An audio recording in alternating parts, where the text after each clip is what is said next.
You're listening to the Freelance Blend Podcast, episode 134.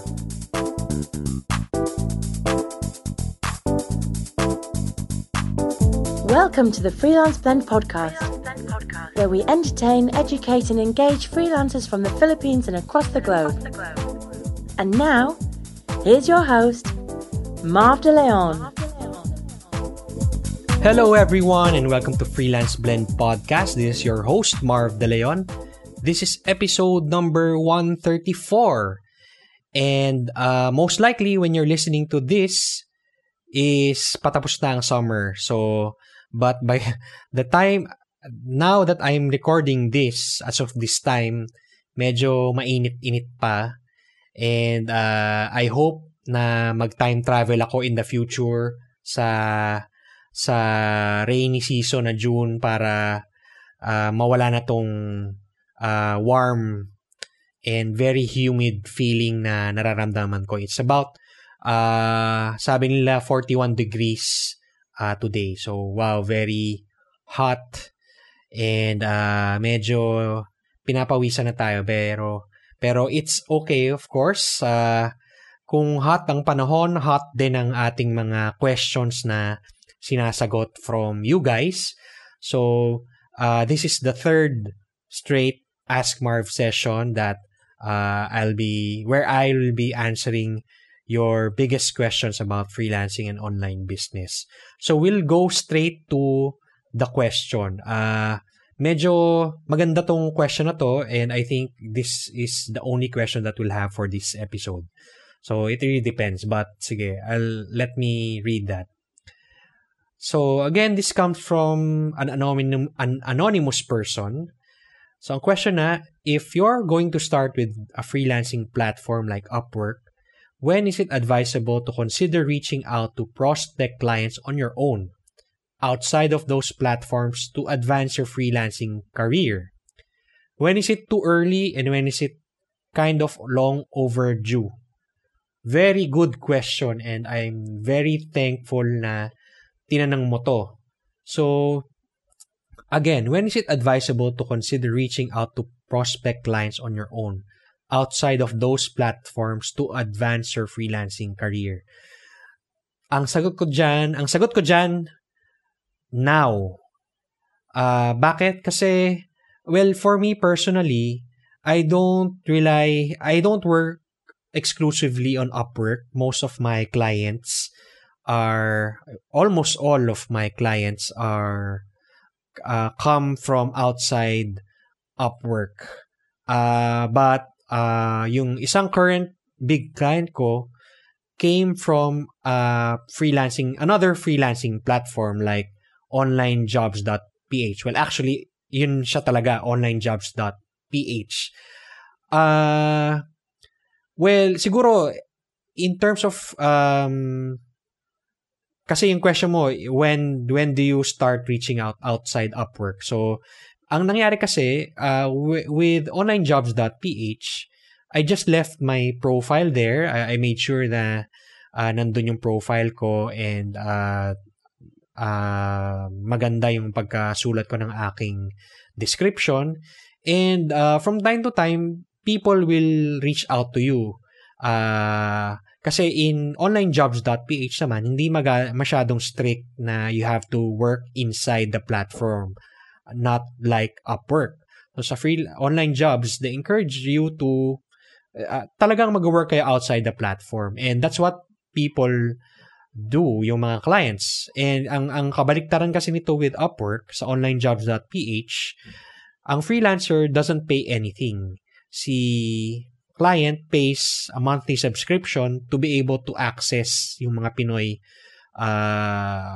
freelancers. Sa Upwork, both, if I'm not mistaken, both the client and the freelancer pays a fee whenever tumuloy yung project. So, well, I'm very sure na the freelancer pays for it through fee, Upwork fee, 20% or 10% or 5%.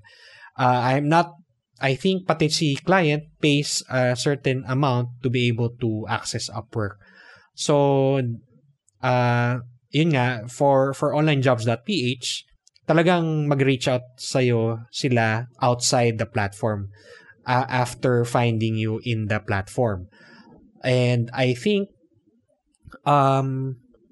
even if you're working now in Upwork, you should also start to market yourself, reach out to clients outside the platform. Kasi if you want to earn more na you're not worried about the fees, na lahat ng ibabayad sa'yo ng client will go to you directly sa pocket mo, then you should start going out and prospecting clients. So you can do that through locally through events. You can do that through going to meetups. At the same time, reaching out to clients in Facebook groups or LinkedIn. So I think maganda na you have a portfolio of clients na some clients are in Upwork, some clients naman are outside. So nothing should stop you from looking for clients outside of Upwork. So I don't see any reason why you should go outside of Upwork. So that's how you really learn, kasi with Upwork they do the marketing for you, but when you're on your own, when you're outside the platform, doon ka nagiging madiskarte. That's how you are able to snag clients on your own. So mas nagiging creative ka, and mas maganda yung results. You can even charge higher kasi you're not competing with millions of freelancers worldwide in Upwork. So yeah, to answer your question, you should start reaching out as early as possible. You should start prospecting clients outside Upwork as early as possible. Pero don't close your account in Upwork kasi once it's there, people will still contact you. If maganda na yung history mo sa Upwork, sayang naman. Just don't close it. Check it from time to time para hindi masyadong maging idle. So yung last question mo, when is it too early and when is it kind of long overdue? It's never too early. It will always be long overdue. So sabi ko nga, you should start finding clients outside of those freelance platforms or marketplaces.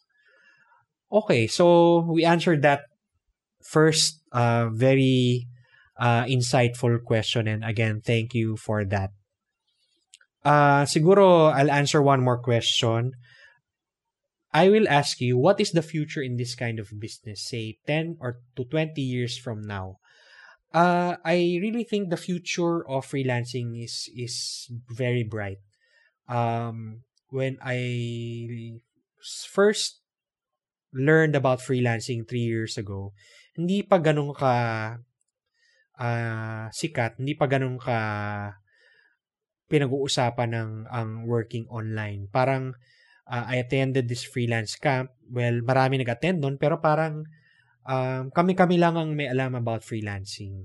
And then when you go outside, walang may alam ano ba yung online work, ano ba yung freelancer.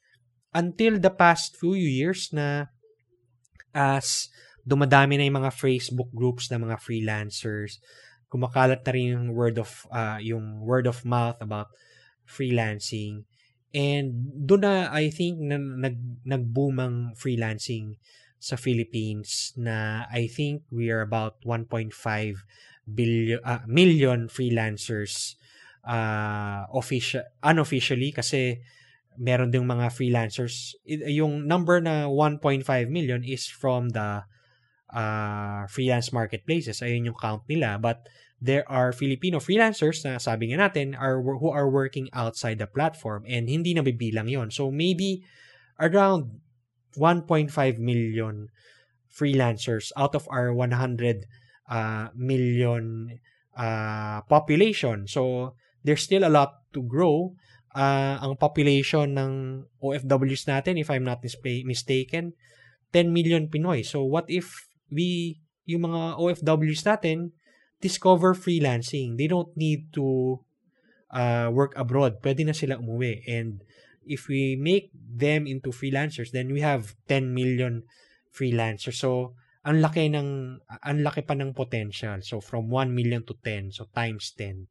And that's how I see it 10 to 20 years from now. Kasi in the US, about 1/3 of their population are freelancers already. So, isipin nyo, 1/3 ng population. Sa atin, 1% pa lang. So, if we grow by 10 million, 10% pa lang yon. So, talagang marami pang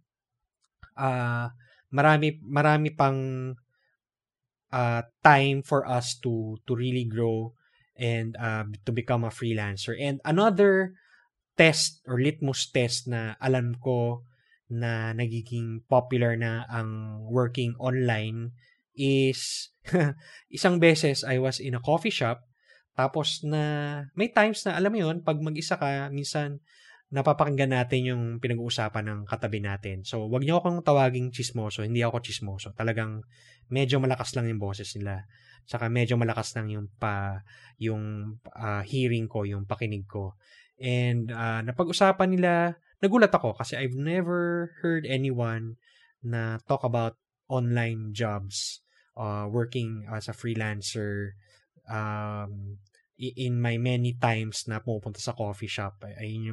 So, nagulat ako. Usually, ang pinag-uusapan yung mga nag-network marketing. So, tama ba ako? I'm sure meron kayong nakakatabi dyan na nagsasabi yung open-minded ka ba, tapos may presenting na yung product. Pero, iba tong nakatabi ko. They were talking about online work, and parang nagtatanong yung isang, so dalawa silang babae, isa nagtatanong paano ba na mag-work from home, ano yung ginagamit mo, saan. So yung isa, most likely, is a freelancer. So tinatanong niya kung paano, and sabi niya ng isang kausap niya na she works through Upwork. So parang medyo natuwa ako na, wow, unti-unti na talagang kumakalat ang ating trabaho as a freelancer, ang ating industry as freelancer. So, ayan, I think 10-20 years from now, mas lalaki pa yung population ng freelancer. At apart from population, dadami rin yung opportunities. Yung mga clients from abroad, they will realize na napaka-talented and napakagaling ng mga Filipinos, and they will really consider Filipinos as the number one freelancing nation. Just as now we are the number one BPO country. So, ganun din eventually, I believe, will be for the freelancing industry. Okay. So, wow, ang haba ng ating discussion, and yung itong last two questions are very smart questions, and I love answering them. So, thank you sa dalawang nagpadala na itong questions na to. Okay, so ayan, naubusan na ako ng laway.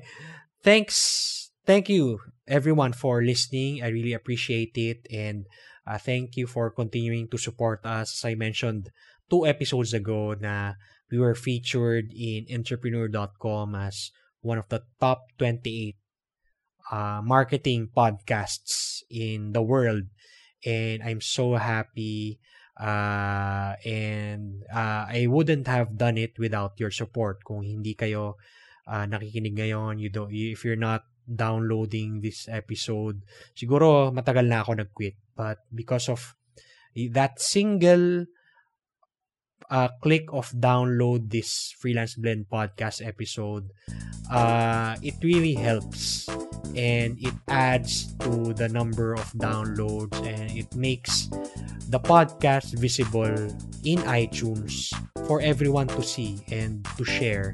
And again, from the bottom of my heart, thank you very much. I love you. O, diba? Very personal. Kaya totoo, talagang I really appreciate. I've been doing this for 3 years now, and I'll be doing this until I'm 100 years old. Kung uso pa ang podcast. Anyway, Thanks again for listening and peace to everyone. Bye. Thanks for listening to the Freelance Blend podcast. For more details about the show and our thriving freelancer community, please visit us at www.freelanceblend.com.